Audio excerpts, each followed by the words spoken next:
The broadcast is now starting. All attendees are in listen-only mode.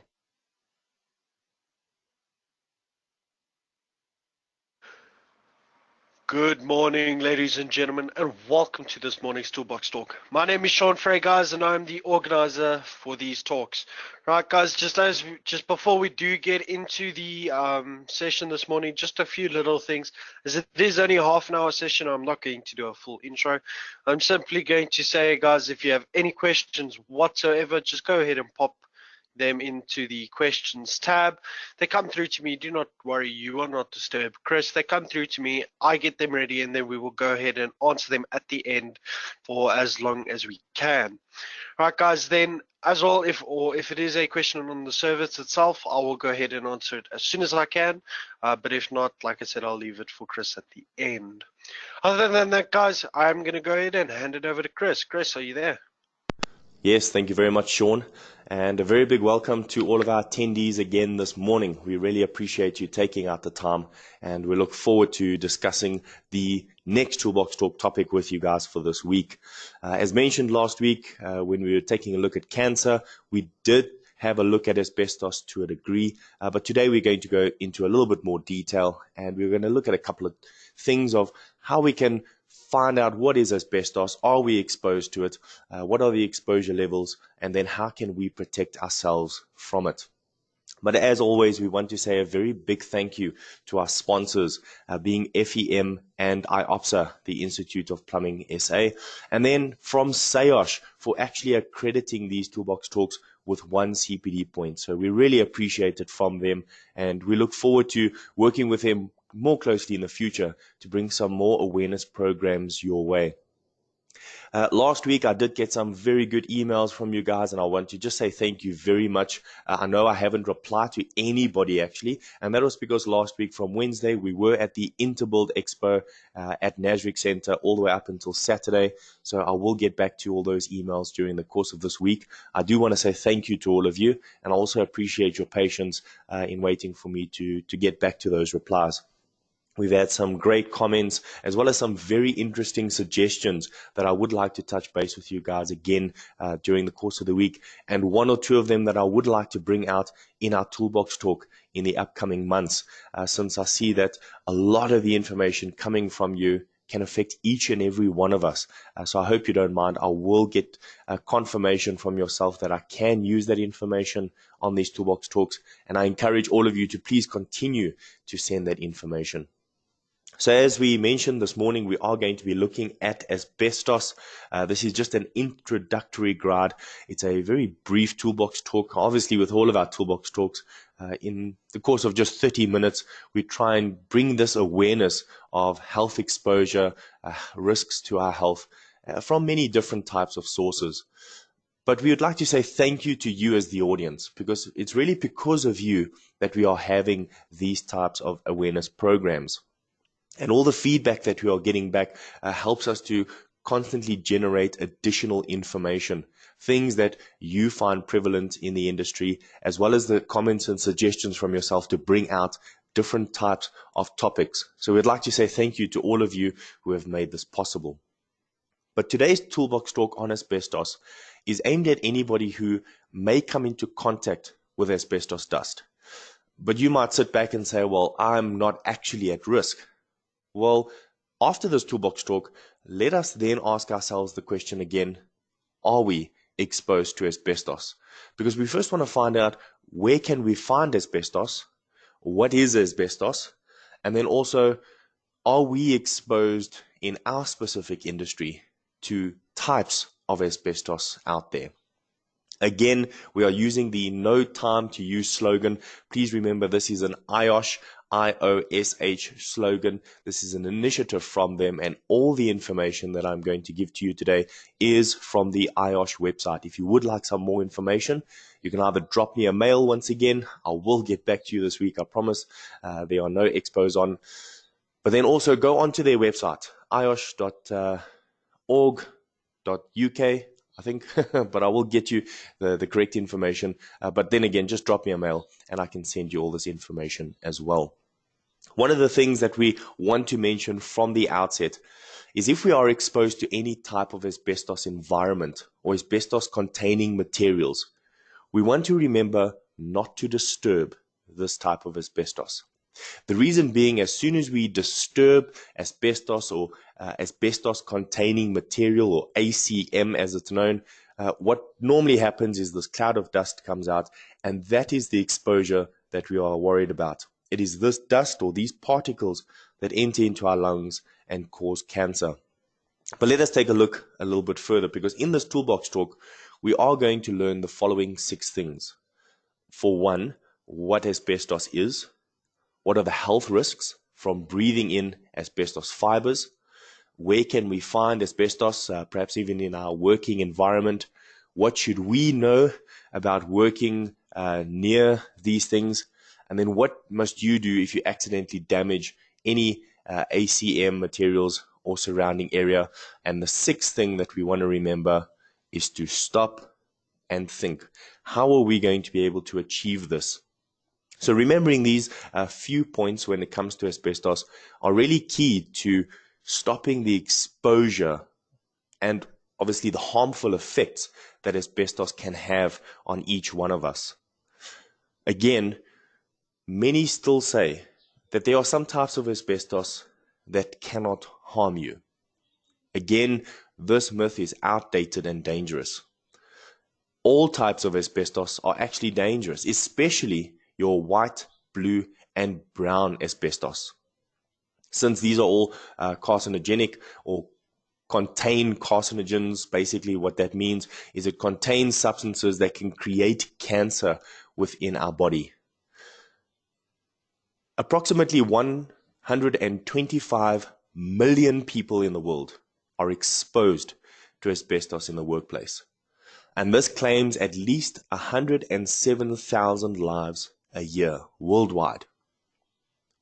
So although in 62 countries asbestos has already been banned, the danger still exists.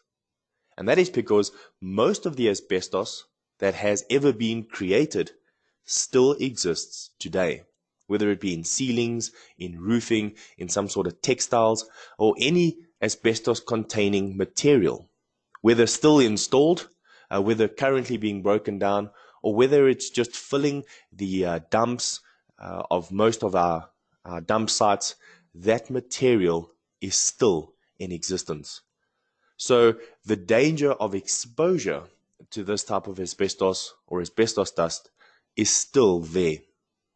Now, worldwide, there are over 100,000 people, as we mentioned, 107,000 people dying each year because of lung disease caused by exposure.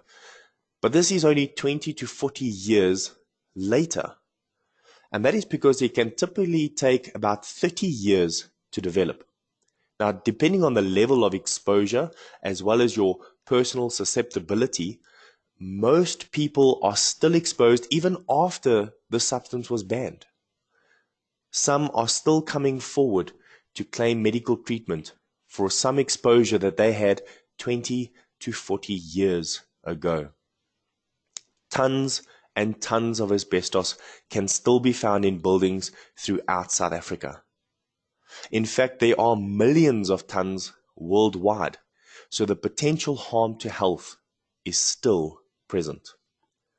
Now, we do not want you to become one of tomorrow's statistics, even in 20 to 40 years' time.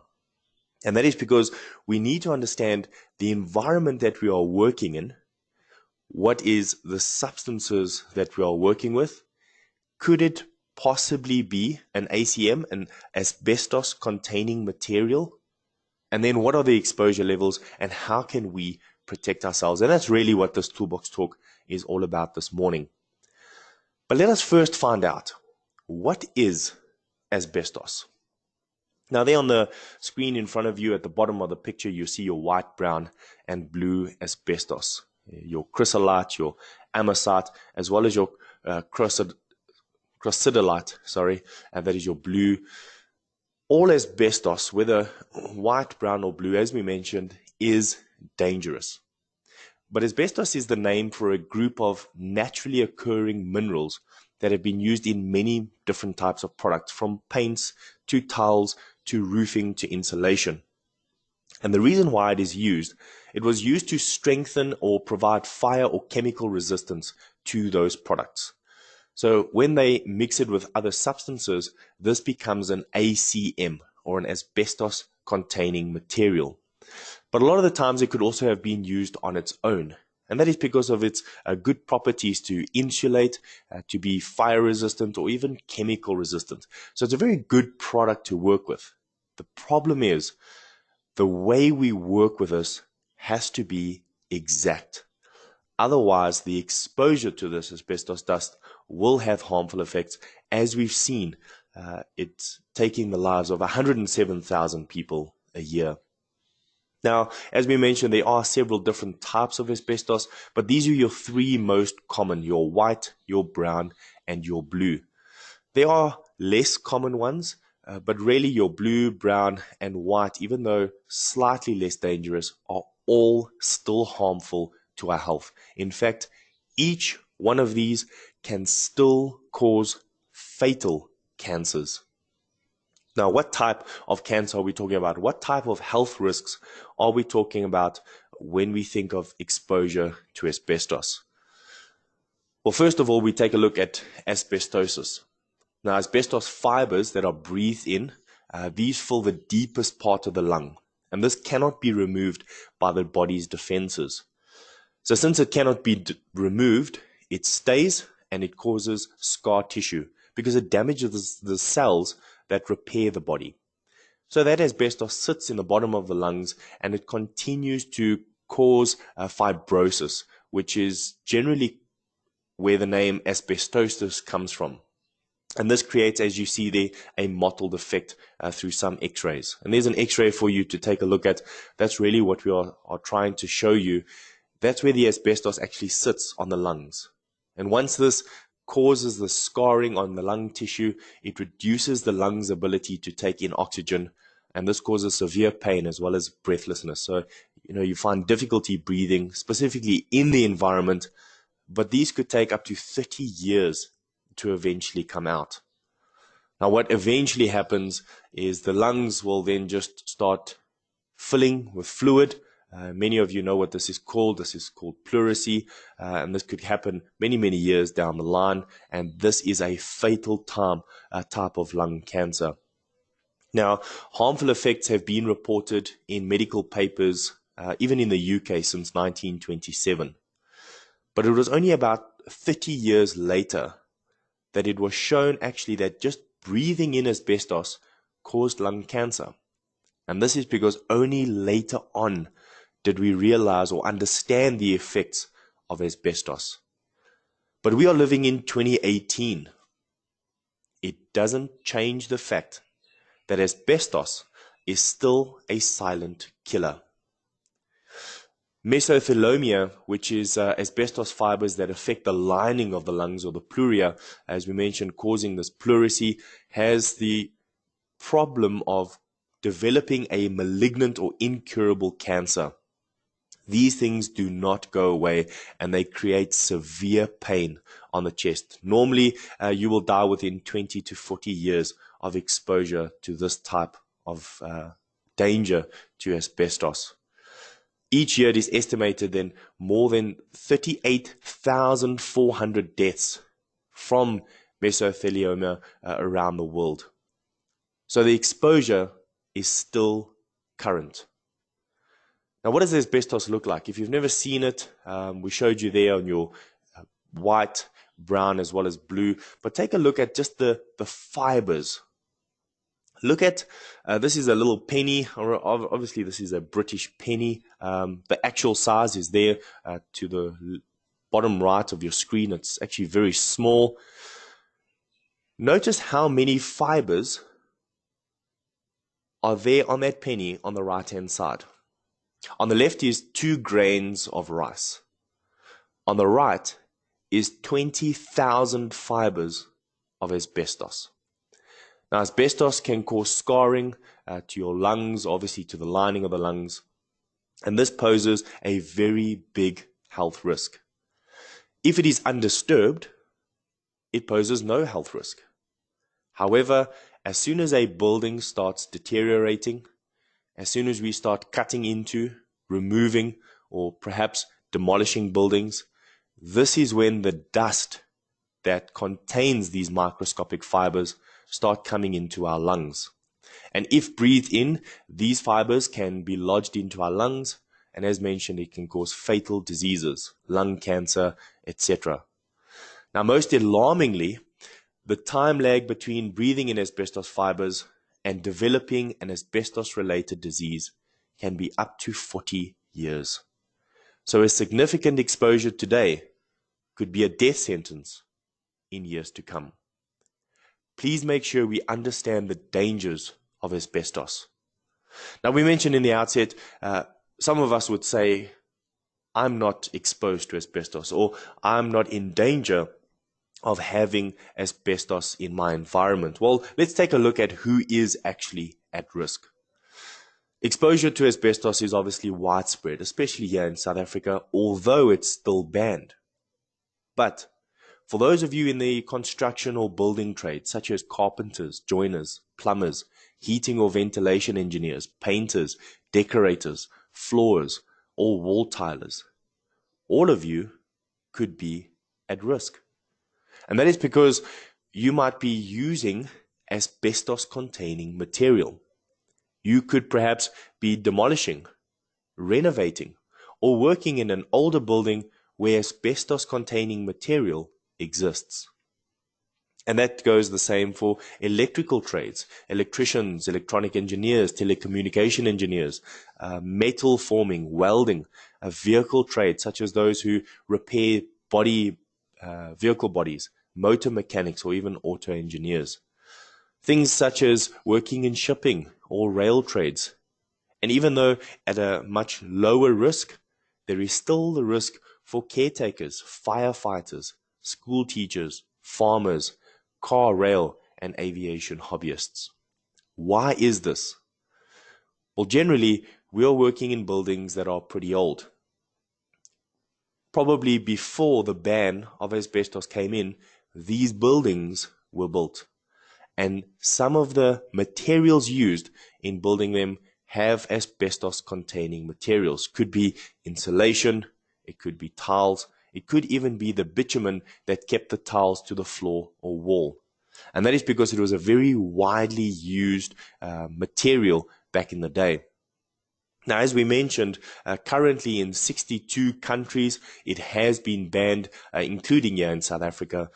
There are the other 61 countries, as you can see there, ranging from Algeria, Chile, Croatia, Cyprus, all the way down to Saudi Arabia, Serbia, obviously ourselves there at South Africa, all the way down to Turkey.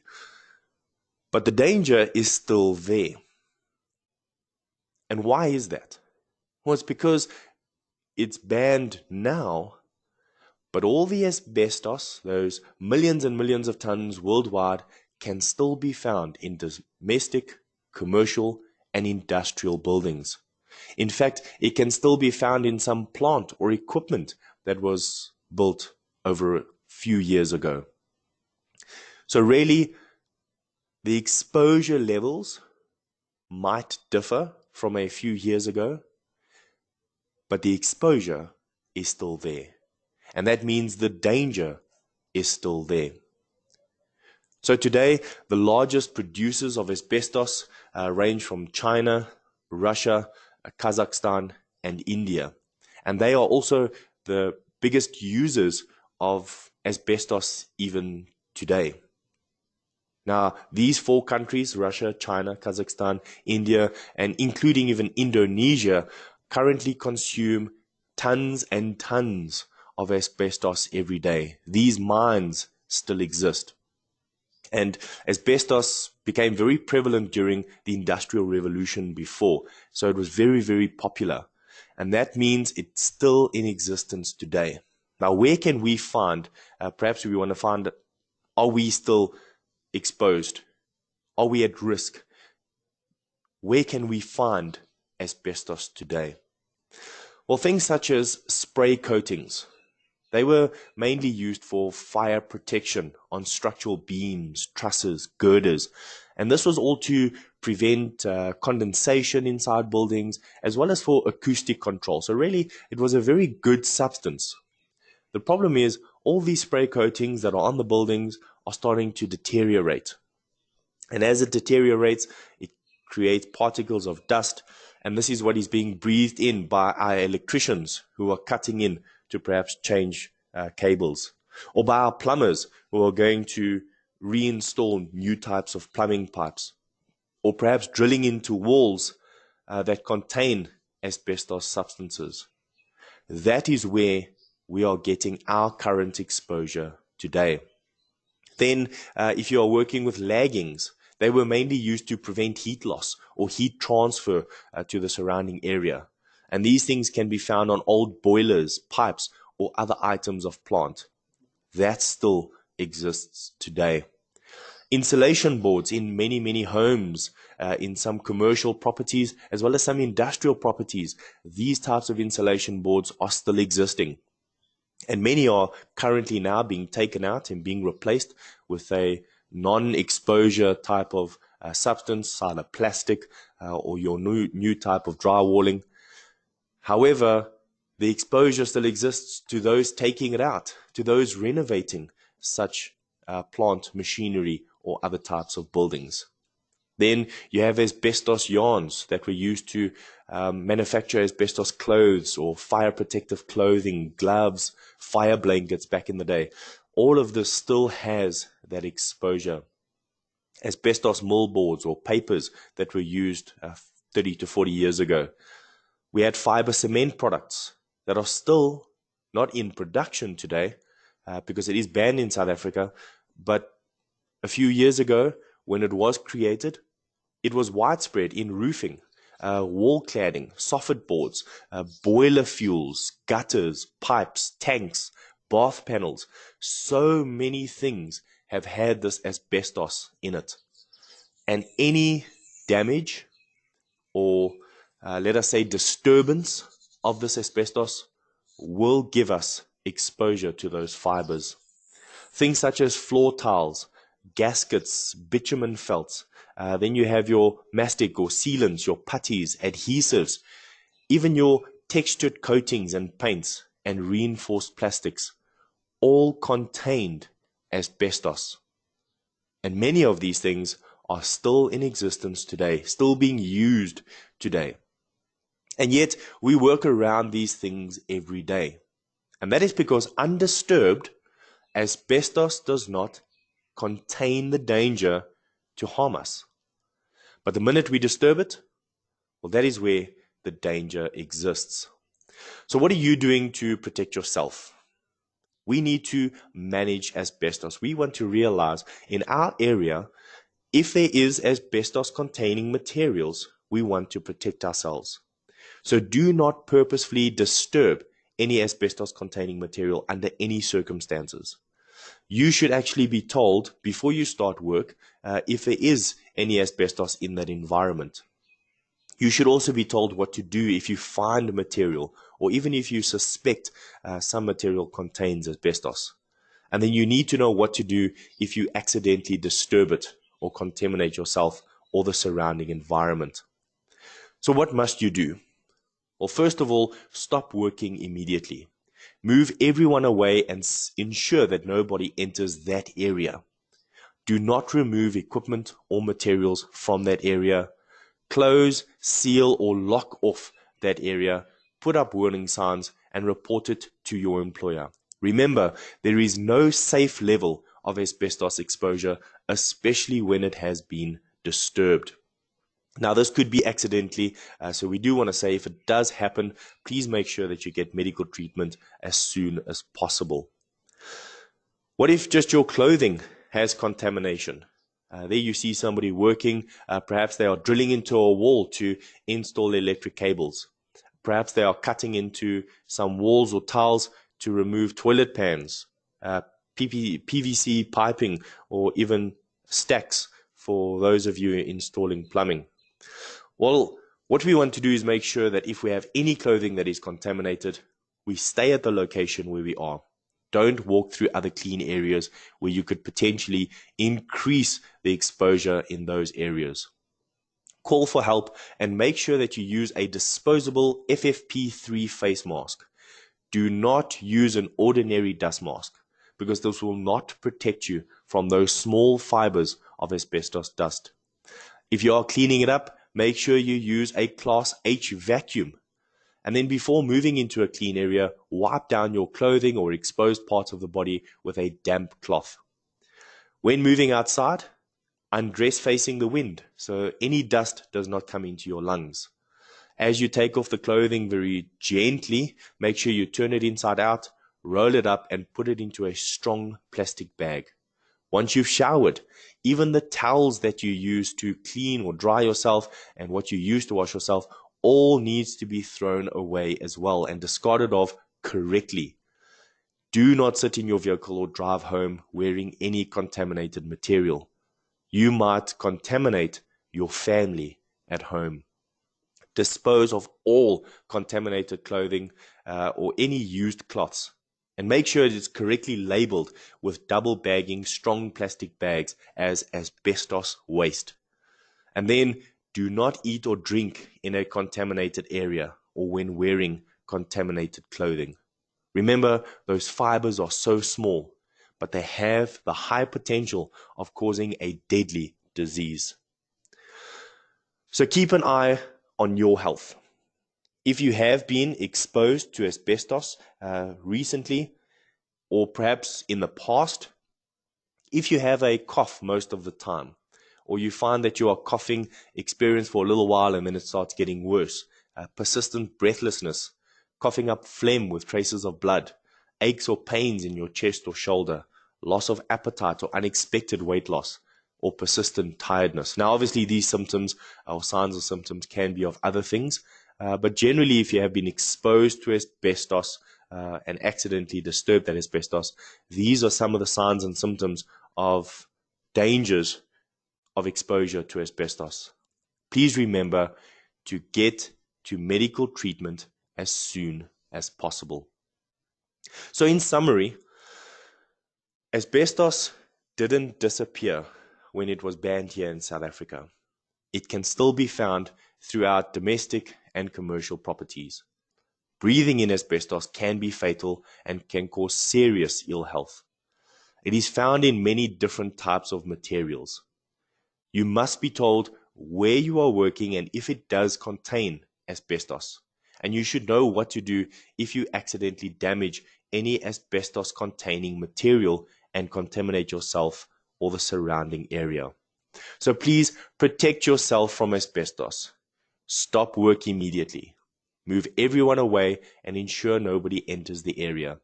Do not remove equipment or material from that area. Close off or seal off that area immediately.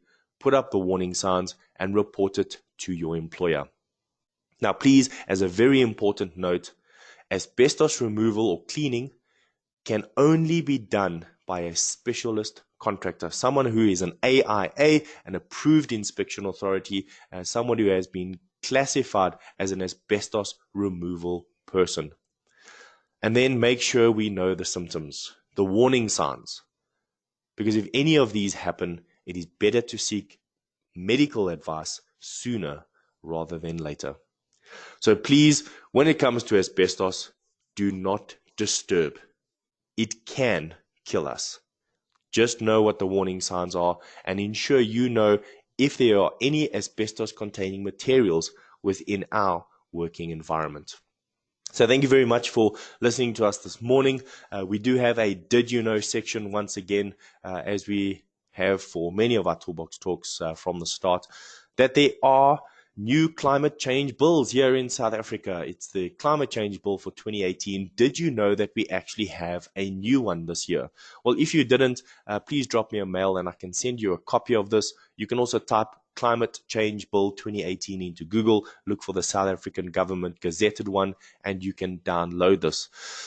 Now, why are we bringing this to your attention? Well, during the course of last week, visiting the Interbuild Plum Drain Expo at Nasrec, I was exposed to quite a few ingenious techniques of how to save water, save energy, making sure that we do not litter, volunteering at cleanups, reducing, reusing, recycling, choosing sustainability, making sure we eat things that are not causing the extinction of certain things, as well as being prompted to plant trees and to educate others. So really, we want to encourage you to see if there's something that you can do to protect our environment by remembering that we all have a responsibility towards the environment around us. So again, from our side, Chris at OHSS Consulting, to both our sponsors, FEM and IOPSA, as well as to SIOSH, a very big thank you to all of them for making this Toolbox Talk possible.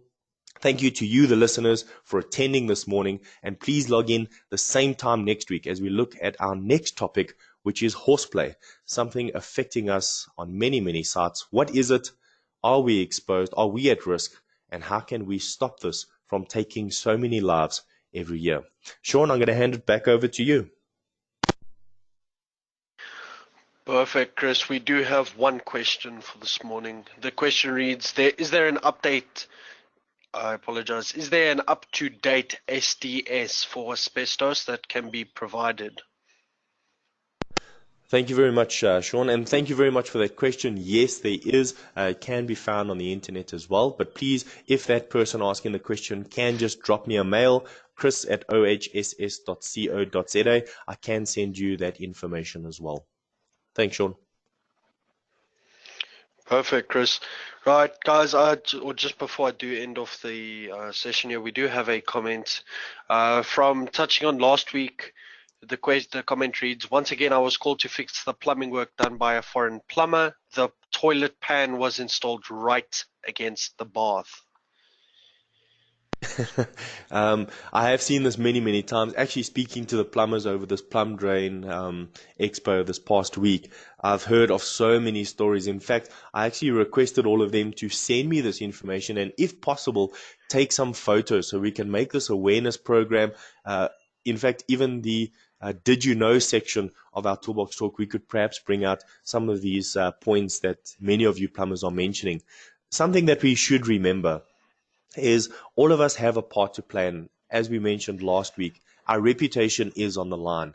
But we are, we're seeing so many this type of installation, especially in the plumbing industry, where guys just do not take pride in their work. And it is a very sad thing. It is coming from some type of foreign plumbers often, but it's also what we allow ourselves and what the industry to install. So perhaps let's look at ourselves as well, our quality of work.